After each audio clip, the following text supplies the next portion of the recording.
This report on the Econet Victoria Falls Marathon is proudly brought to you by Econet Wireless, inspired to change your world. The first point of entry for everyone competing in the 2009 Econet Victoria Falls Marathon, the African Sun Hotels Half Marathon, or the GoToVicFalls.com Fun Run was the Victoria Falls Airport itself. Like all major airports in the country, this one is managed by the Civil Aviation Authority of Zimbabwe. The Victoria Falls on the Zambezi River in Zimbabwe constitutes one of the most spectacular natural wonders of the world. The local people call it Mosi Oatunya, the smoke that thunders. The region is a world tourism mecca and offers visitors an amazing variety of activities anchored in the area's many excellent hotels and lodges, including the Victoria Falls Safari Lodge. African Sun is a proud sponsor of the Victoria Falls Half Marathon. We are here today to represent two hotels, being the Kingdom at Victoria Falls Hotel, Elephant Hills Resort. The Kingdom at Victoria Falls provides upper mid-market accommodation. Elephant Hills is a conference center which boasts of a golf course, 18-hole golf course, and we are very happy to be part of this wonderful event. Tour operators such as Wild Frontiers, Safari Par Excellence and Wild Horizons offer adventure tourists an amazing array of options, including white river rafting, mountain biking, paragliding, abseiling and horseback riding, enough to satisfy any adrenaline junkie. The area also boasts a selection of luxury lodges and hotels, and guests can enjoy a top-quality safari in this area. The Zambezi Man Challenge is an unusual 3-day triathlon competition consisting of 50 kilometres of rafting on the Grade 5 rapids of the Zambezi on day 1, a 104-kilometre mountain bike race on day 2, and the full Victoria Falls Marathon race on the final day.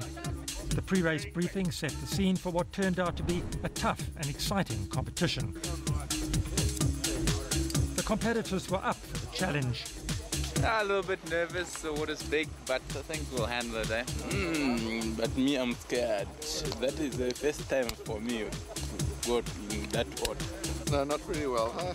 Why not? Very scared, very scared. My heart is pumping.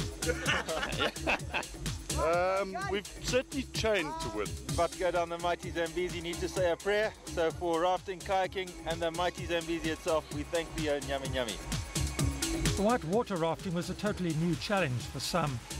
Left to the mercy of the raging river, the competitors had to rely on their skills in the water, plus a degree of luck to get them to the finish. For some it was an ecstatic experience, for others a very turbulent and wet ride.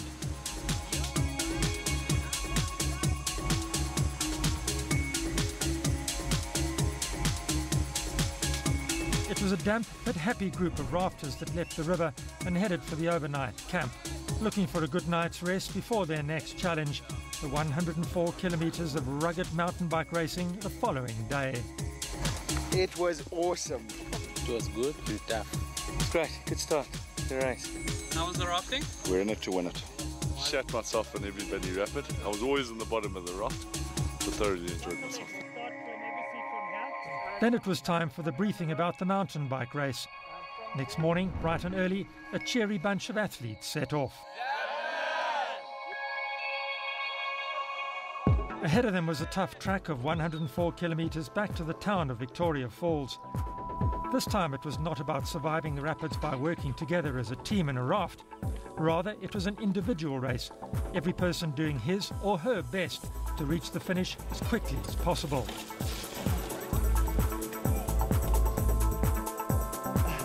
It was typical mountain bike territory, crossing a mixture of tribal and game-rich areas, some of the way on single-track paths, other sections along relatively smooth rural roads. After 8 hours of buffeting the previous day in the rafts, many of the competitors felt a little sore, and more than 5 hours out there, bumping along on their mountain bikes, did little to soothe their aching muscles.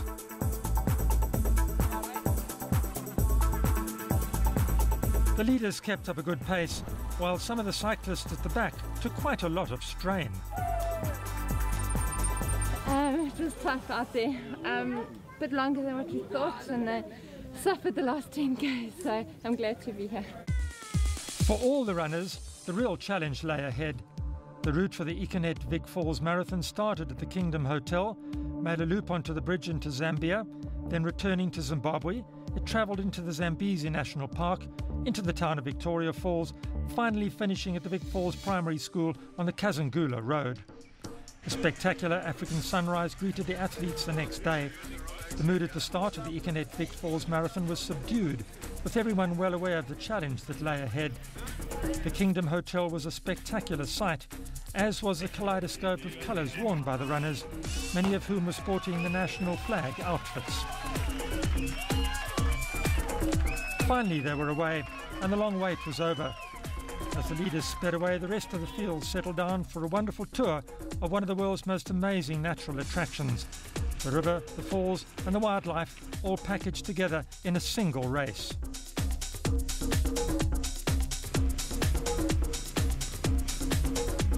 The world-famous Victoria Falls Bridge was the first port of call, and the leaders were now settled into groups, the men up front, the ladies a little way behind.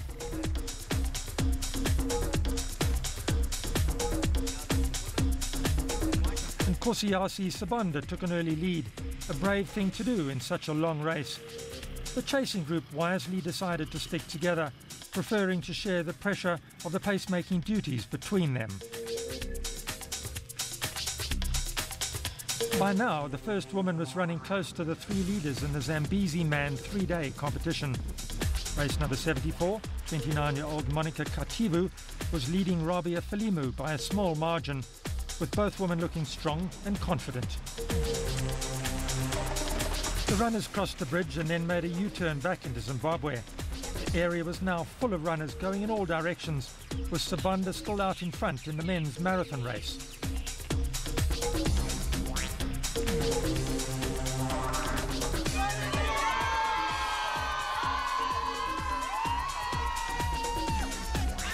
So far, nice, eh?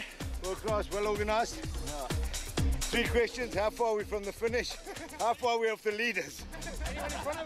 The water points were manned by the sponsors and suppliers, and everyone cheered the runners on with a great deal of enthusiasm and excitement. This helped the runners on their way, with a long way still ahead of them. Back in town, it was time for the African Sun Hotel's half-marathon race to start.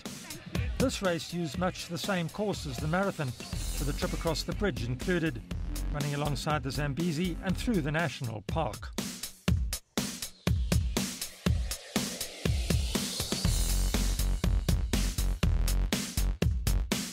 The runner start was preceded by the wheelchair race, with prize money generously sponsored by the Amalinda Collection. These events would have far more participants if racing wheelchairs were more accessible. Behind them, the top runners lined up for what was expected to be a highly competitive race, with the leaders in the wheelchair race well ahead as the half-marathon race started. Under bright sunshine they set off, a sea of pretty colours and excited faces. The early pace was frantic as the elite athletes jostled for positions.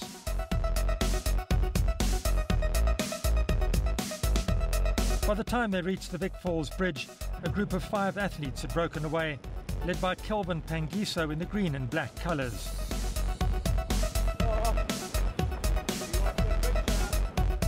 For everyone, this part of the route was a highlight as they ran between the two countries, with the magnificent Victoria Falls and its deep gorge in the background.